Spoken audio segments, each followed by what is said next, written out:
नमस्कार. मी शिल्पा साम संजीवनीमध्ये आपल्या सर्वांचं मनपूर्वक स्वागत करते. आजचा आपला विषय आहे आयुर्वेदाने होतं आहे रे. खरं तर आयुर्वेदामध्ये असे बरेच काही उपचार सांगितले आहेत जे आजच्या ह्या युगामध्ये आपल्याला अतिशय उपयोगी ठरू शकतात.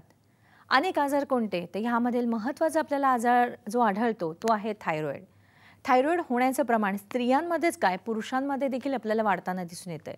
का ह्याची जर आपण कारणं जाणून घेतली, त्याच्यावरचे जे उपचार आपण जाणून घेतले तर नक्कीच ते आपल्याला मदतगार ठरू शकतात. ह्या सगळं आज आपल्याला समजावून सांगणार आहे डॉक्टर विक्रांत पाटील. आपण त्याचं स्वागत करूया. डॉक्टर साम संजीवनीमध्ये तुमचं मनपूर्वक स्वागत. सरांबद्दल मी आपल्याला थोडक्यात ओळख करून देते. गेल्या 10 वर्षापासून आयुर्वेद क्षेत्रामध्ये औषधोपचार तसेच पंचकर्म या तज्ज्ञ म्हणून ते कार्यरत आहेत.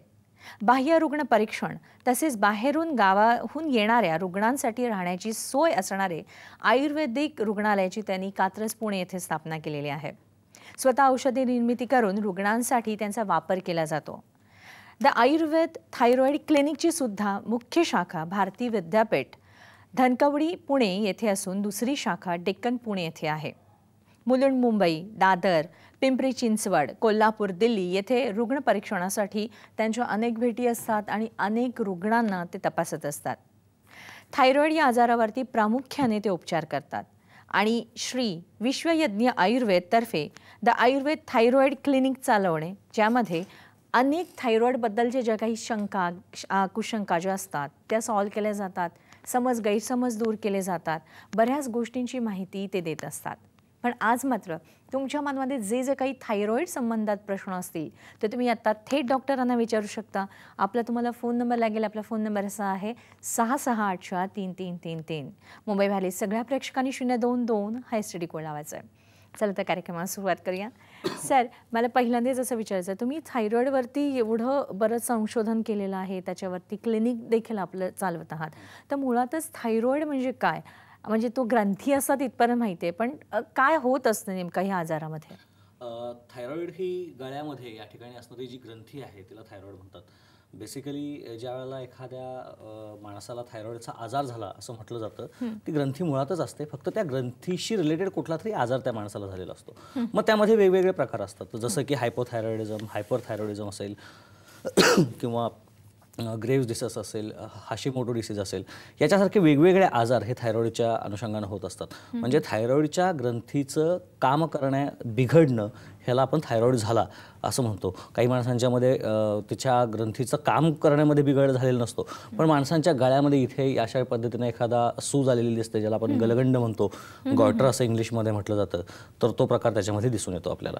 नक्कीच सर, जेव्हा थायरॉइड जेव्हा आपल्याला होत असतो तेव्हा बरेच दुष्परिणाम आपल्या शरीरावरती होत असतात. बरोबर. तर खरं तर मुळातच थायरॉइड ह्या ग्रंथी काम करेनाशा झाल्या आहेत किंवा आपल्याला बाहेरनं सपोर्ट घेणं आवश्यक आहे, अशा जेव्हा गोष्टी लक्षात येतात तेव्हा खरं तर मुळात थायरॉइड आपल्याला झाला हे खरंच कुठल्याही पेशंटच्या लगेचच लक्षात येत नाही. तर नेमकी काय लक्षणं आढळल्यानंतर आपण त्या टेस्ट करून घ्यायचे असतात? मी काही स्लाइड्स इथे आणलेले आहेत, त्याच्यामध्ये प्रेक्षकांना बघण्यासाठी ते सोपं पडेल म्हणून मी ते आणलेलं आहे. जसं की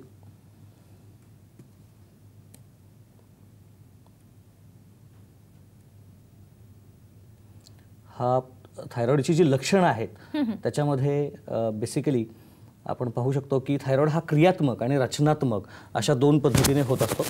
याच्यामध्ये क्रियात्मक जी विकृती येते त्या विकृतीमध्ये हायपरथायरॉइड आणि हायपोथायरॉइड असे 2 प्रकार पडतात. ज्याच्यामध्ये हायपरथायरॉइडमध्ये थायरॉइड ह्या ग्रंथीमधून जास्त प्रमाणावरती थायरॉइडचे हॉर्मोन निघत असतात आणि हायपोथायरॉइड म्हणजे हे हॉर्मोन्सचं प्रमाण याच्यामध्ये कमी झालेलं असतं. दुसऱ्या प्रकारानं जी विकृती मिळते त्याला रचनात्मक विकृती असं आपण म्हणू शकतो, ज्याच्यामध्ये गलगंड हा आजार होत असतो. आता हा गलगंड होणं किंवा ह्या 2 कंडिशन्स होणं ह्या एकत्र सुद्धा असू शकतात. म्हणजे काही माणसांना फक्त क्रियात्मक होऊ शकतो, काही माणसांना फक्त रचनात्मक होऊ शकतो, काही माणसांचा क्रियात्मक आणि रचनात्मक अशा दोन्ही प्रकारचा थायरॉइड असू शकतो. म्हणजे क्रियात्मक म्हणजे त्याच्या क्रिया ज्या होत असतात त्या कमी जास्त प्रमाणात असतात. बरोबर. आणि रचनात्मक म्हणजे मुळातच रचनेमध्ये बदल असू शकतो. एक्झॅक्टली. सर, हे सगळं काही आपल्या थायरॉइडचे जे बदल आपल्यामध्ये होत असतील तर नेमकं आपल्या शरीरावरती त्याचे दुष्परिणाम कसे दिसून येत असतात आपल्याला? बेसिकली थायरॉइडचे दोन प्रकार पडतात असं जे मी म्हटलं, रचनात्मक किंवा क्रियात्मक.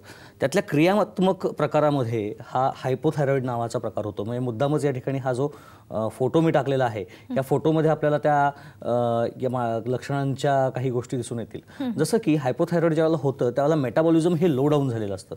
मेटाबॉलिझम कमी झाल्यामुळे वजन वाढणं, चिडचिड होणं, अजीर्ण होणं किंवा अपचन व्हायला लागणं, केस तुटणं, गळणं, त्यानंतर त्वचा रुक्ष होणं, पाळीच्या तक्रारी आणि ऑब्व्हियसली पाळीच्या तक्रारी आल्यामुळे पुढे जाऊन वंध्यत्व, फार मोठ्या प्रमाणावरती थकवा जाणवणं, छातीमध्ये धडधड होण्यासारखं, ज्याला पॅल्पिटेशन म्हटलं जातं, रुद्रव म्हटलं जातं, घाबरल्यासारखं होणं हे लक्षण त्याच्यामध्ये दिसायला लागतं. विस्मरण हे एक लक्षण त्याच्यामध्ये येत असतं. झोपेच्या तक्रारी होतात. काही जणांना खूप जास्त झोप येते, काहींची झोप येते पण ती डिस्टर्ब्ड असते, काहींना झोप येत नाही. अस्थिभंगुरता म्हणजे ज्याला ऑस्टिओपोरोसिस म्हटलं जातं, ही गोष्ट त्याच्यामध्ये होऊ शकते. आळसल्यासारखं राहणं किंवा खूप जड वाटत राहणं आणि स्नायुशूल अशी काही लक्षणं हायपोथायरॉइडमध्ये दिसत असतात. याच्या व्यतिरिक्त हायपरथायरॉइड नावाचा जो प्रकार आहे तो माणूस हा अशा पद्धतीनं असतो, ज्याच्यामध्ये वजन कमी होणं, वारंवार जुलाब होणं, चिडचिड खूप मोठ्या प्रमाणावरती होणं, अजीर्ण किंवा अपचन होणं, केस गळणं, वृक्षत्वचा, पाळीच्या तक्रारी, वंध्यत्व, थकवा, रुद्रव म्हणजे टॅकिकार्डिया किंवा पाल्पिटेशन होणं, झोपेच्या तक्रारी, विस्मरण, अस्थिभंगुरता, गौरव आणि स्नायुशूल. खरं तर हायपरथायरॉइड आणि हायपोथायरॉइड ह्या दोन्ही आजारांमध्ये काही लक्षणं समानच येतात. पण अंगाला थरथर कापणं, थरथर सुटणं हे जे लक्षण आहे हे हायपरथायरॉइडचं एक स्पेसिफिक वेगळं लक्षण येतं. आणि वजन कमी होणं हे हायपरथायरॉइडमध्ये होत असतं, हायपोथायरॉइडमध्ये ते होत नाही. हायपोथायरॉइडमध्ये वजन वाढत असतं. म्हणजे आपण असं समजूया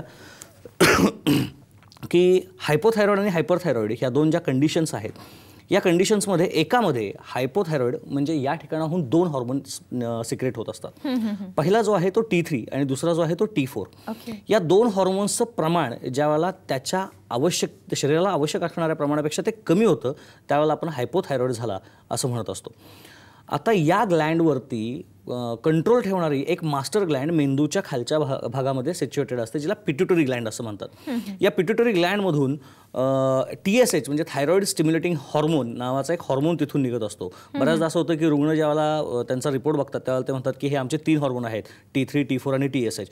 पण तसं नाही आहे. थायरॉइडच्या ग्लँडचे फक्त 2च हॉर्मोन आहेत, T3 आणि T4. आणि TSH हा जो हॉर्मोन आहे तो मेंदूपासून निघणारा म्हणजे त्या पिट्युटरी ग्लँडमधून निघणारा हॉर्मोन आहे.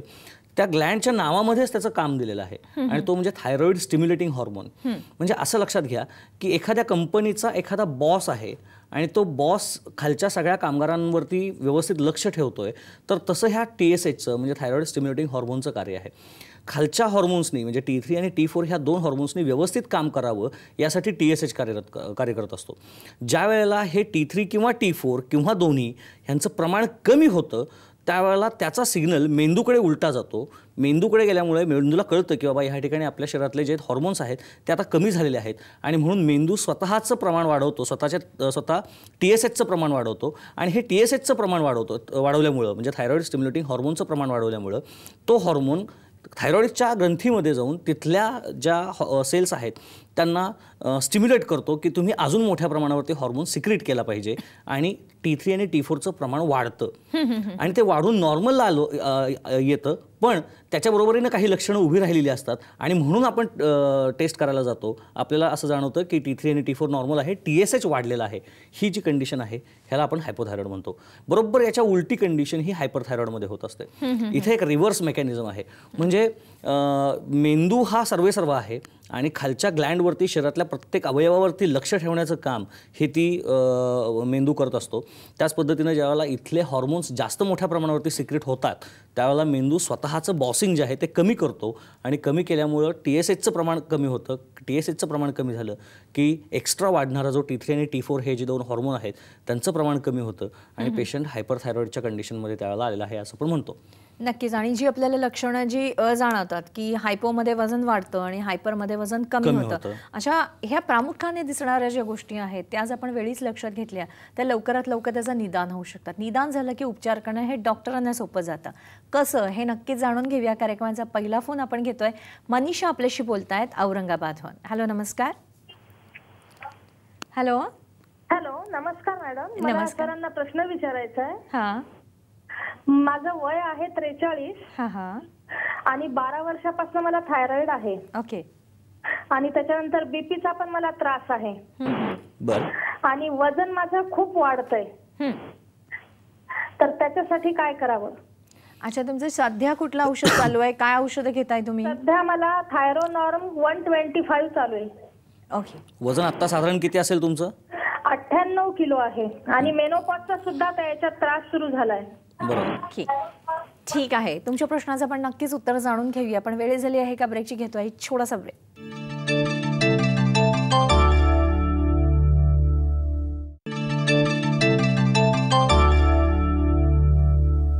ब्रेकनंतर पुन्हा एकदा आपल्या सर्वांचं मनपूर्वक स्वागत. आज जाणून घेत आहोत थायरॉइडबद्दल.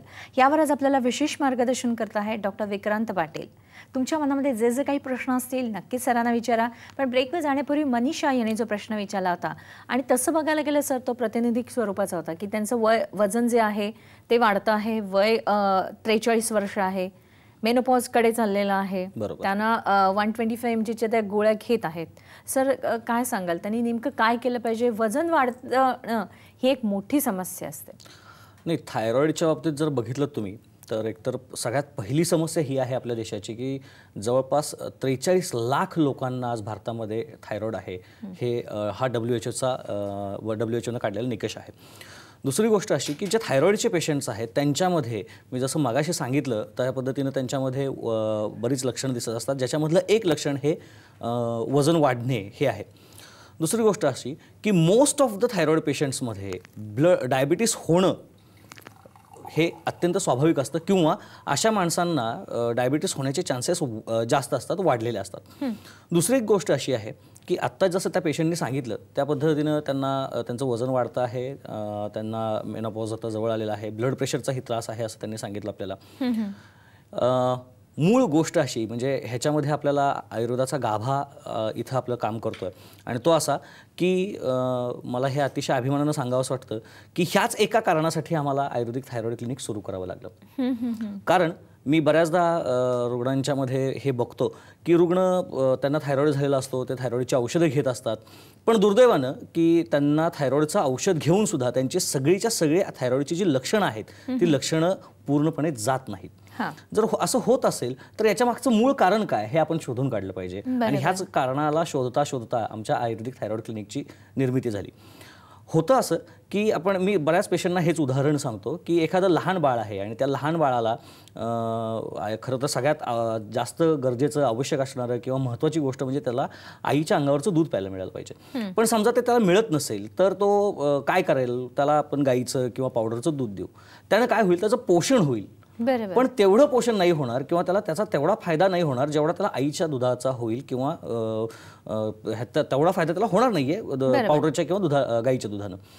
तसं ज्या पेशंटला हायपोथायरॉइड झालेला आहे त्याच्या ग्लँडमधून निघणारे हॉर्मोन्स जे ते कमी झालेले आहेत आणि ज्यावेळेला ते कमी झालेले आहेत त्यावेळेला ते बाहेरून टाकण्याचं काम आपण करतो. म्हणजे थायरॉक्झिन सोडियम किंवा लेव्होथायरॉक्झिन नावाची जी गोळी आहे ती गोळी आपण पेशंटला खायला दिली जाते, त्याच्यातून त्याचा तो डोस जो आहे तो मेंटेन होतो. पण हा केमिकली तयार केलेला हे आहे, हॉर्मोन आहे, प्रयोगशाळेमध्ये तयार केलेला हॉर्मोन आहे. हा तुमच्या शरीरासाठी तुमच्या शरीरानं तयार केलेला हॉर्मोन नाहीये आणि म्हणून ज्यावेळेला हा हॉर्मोन घेतला जातो त्यावेळेला तुम्ही सर्वाईव्ह होता, म्हणजे तुम्हाला जीवघेणे कुठले त्रास होत नाहीत, पण तुमचे सर्व त्रास जात सुद्धा नाहीत. बरोबर. म्हणजे आज त्या गोळी घेत आहेत पण त्यांचं मेटाबॉलिझम बिघडलेलं आहे आणि ते बिघडलेलं जे मेटाबॉलिझम आहे त्याच्यामुळे त्यांची हॉर्मोनची व्हॅल्यू, म्हणजे मी आज पेशंटला आपण तो प्रश्न विचारला नाहीये तरी पण मी सांगतो की 125 मायक्रोग्रॅम MCGची गोळी घेऊन सुद्धा घेतल्यानंतर त्यांचा थायरॉइडचा रिपोर्ट जो आहे तो नॉर्मल येत असेल पण त्यांचं वजन वाढणं थांबत नाही. बरोबर, असं म्हटलंय त्यांनी. हो.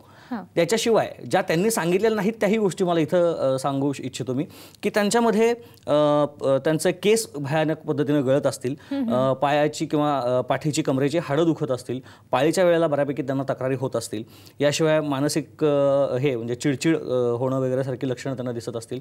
ही सगळी लक्षणं त्यांच्यामध्ये दिसणार आहेत. ह्याचं कारण असं की जे औषध ते घेत आहेत त्या औषधांचा परिणाम हा फक्त एका ब्लड व्हॅल्यूवरती आहे. बरोबर. त्यांच्या मेटाबॉलिझमवरती त्याचा इफेक्ट जो आहे तो अल्प प्रमाणात आहे आणि ज्यावेळेला ही परिस्थिती येते त्यावेळेला अर्थातच आयुर्वेदाकडे आपल्याला जावं लागतं. आणि म्हणून आत्ता तात्पुरतं तरी त्यांनी मला असं वाटतं की मुस्तकारिष्ट नावाचं पातळ औषध आहे, ते मुस्तकारिष्ट नावाचं पातळ औषध सुरू करावं. कुठल्याही आयुर्वेदाच्या दुकानामध्ये ते मिळू शकेल. साधारणपणे 20 ml सकाळी, 20 ml संध्याकाळी, 1 कप कोमट पाण्यातून त्यांनी ते घ्यावं. जेवणाआधी, जेवणानंतर कधीही घेतलं तरी चालतं. आमच्या आयुर्वेदिक औषधं कुणालाही कसलाही त्रास देत नाहीत. पण ह्याचा अर्थ असा नाही की रुग्णांनी मनाने औषधं घ्यावीत. मी सांगतोय म्हणून हे घेतलं तर गोष्ट वेगळी आहे. दुसरी गोष्ट अशी की कांचनार गुग्गुळ नावाची गोळी त्यांनी 2-2 गोळ्या घ्यायला सुरुवात करावी. आणि तिसरी महत्त्वाची गोष्ट अशी की त्यांनी चांगल्या आयुर्वेदिक डॉक्टरकडे व्यवस्थित उपचार करावेत, पंचकर्माचे उपचार करावेत. कारण आता त्यांचं मेनोपॉझल एज आहे. मेनोपॉझल एज नंतर गर्भाशयाशी रिलेटेड जे हॉर्मोन्स आहेत त्यांच्यामध्ये पुन्हा चेंजेस होत असतात. आणि एकदा ते चेंजेस झाले की हाडं ठिसूळ व्हायला लागतात. मुळात आपण मगाशी पाहिलं की थायरॉईडच्या रुग्णांमध्ये अस्थिभंगुरता हे लक्षण येतच असतं.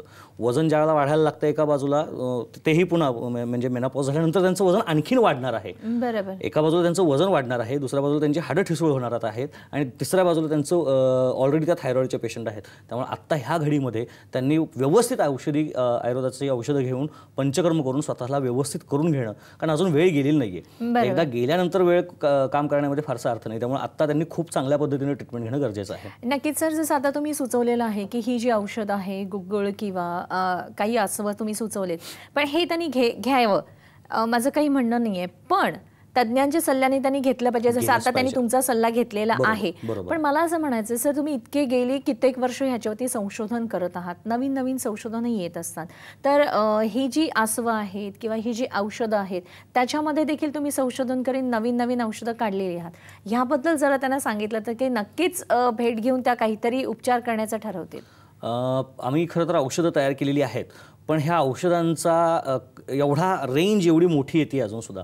मी मागच्या प्रोग्राममध्ये तुम्हाला मॅडम म्हटलं होतं आणि सगळ्या प्रेक्षकांनाही मी सांगितलं होतं की आयुर्वेद हे मल्टी स्पेशालिटी सायन्स आहे.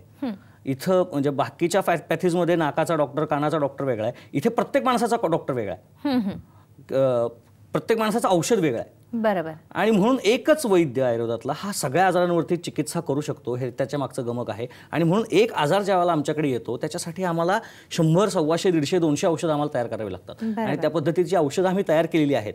त्या औषधांचा त्यांना चांगल्या पद्धतीनं फायदा होईल यात शंकाच नाही आहे. पण ही औषधं वापरण्यासाठी आम्हाला आधी पेशंटची नाडी परीक्षा करावी लागते. पेशंटची लक्षणं सगळी व्यवस्थित पाहावी लागतात. लक्षणं ही 2 प्रकारची असतात, एक वैद्य संवेद्य लक्षण आणि दुसरं रुग्ण संवेद्य लक्षण.